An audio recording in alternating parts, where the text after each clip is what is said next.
Welcome to MyBullions Podcast, your daily dose of smart trading insights. Today, we'll cover the latest economic trends, market movements, and key financial updates to keep you informed and ahead. Let's dive into this week's economic summary. Weekly Economic Summary. United States, unemployment and labor market trends. Jobless claims increase. Initial jobless claims rose by 20,000 to 243,000 for the week ending July 13th, attributed to temporary automobile plant closures and disruptions caused by Hurricane Beryl. Federal Reserve's outlook. The rise in jobless claims and a cooling labor market may lead to the Federal Reserve cutting interest rates by 25 basis points in September, with potential additional cuts in November and December.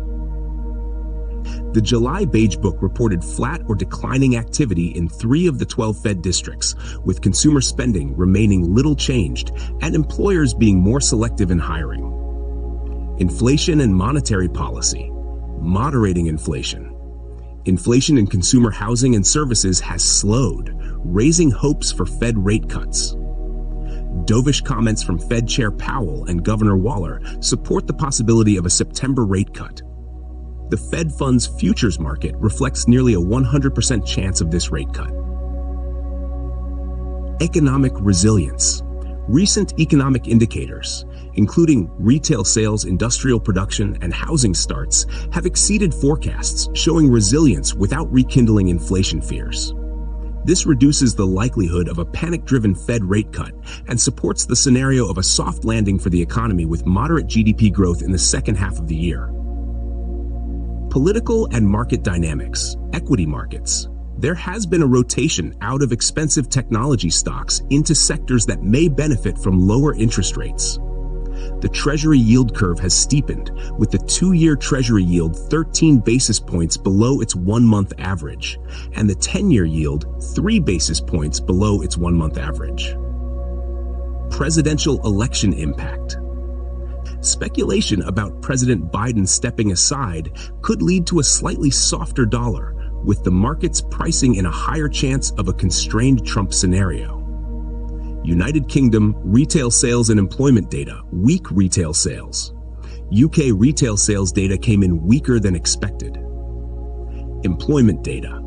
Employment figures also fell short of expectations, indicating a potential slowdown in consumer spending and economic activity. Canada, economic indicators, industrial and raw materials price indexes.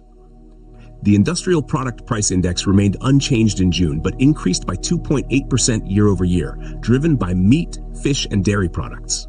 RMPI, the Raw Materials Price Index, fell by 1.4% month over month in June, but rose by 7.5% year over year, influenced by fluctuations in crude energy products and metal ores. Population growth and economic stability.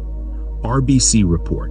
RBC highlighted that population growth is masking Canada's recession-like economic conditions, indicating underlying economic challenges. China, economic policy and market trends. Third plenum outcomes. The recent third plenum of China's Communist Party suggested a diminished role for the market in the economy, emphasizing better leverage rather than a decisive role in resource allocation. Commodity markets. Copper prices fell to a 3-month low due to weak economic data from China and a lack of new stimulus measures. Analysts forecast further declines, with an average price of $9,000 per ton in Q4. Japan market interventions. Yen support. Speculation of intervention by Japan's Ministry of Finance to support the yen emerged after USD JPY fell by over 2% following the release of US CPI data. This intervention is expected to benefit the yen and potentially boost gold prices. Global FX markets. Currency trends and political impact. The yen is caught between incentives for the yen carry trade and political developments. A potential BOJ rate hike on July 31st, combined with a possible Fed rate cut, may lead to a lower USD JPY. LATAM currencies. High-yielding Latin American currencies, such as the Brazilian real and Mexican peso, remain fragile despite the yen carry trade environment. Political and fiscal uncertainties in both countries continue to weigh on their currencies. Summary. The global economic landscape this week highlights mixed signals from major economies. The U.S. shows signs of labor market cooling, leading to potential interest rate cuts by the Federal Reserve. The U.K. faces weak retail sales and employment data, indicating economic challenges. In Canada, stable industrial product prices contrast with declining raw material costs, while population growth masks underlying economic issues. China's economic policies indicate a shift towards more state control, impacting market sentiment and commodity prices. Japan's intervention in currency markets to support the yen could have significant implications for gold prices. These developments underline the ongoing uncertainties and complexities in the global economic environment. Thank you for listening to MyBullions Podcast.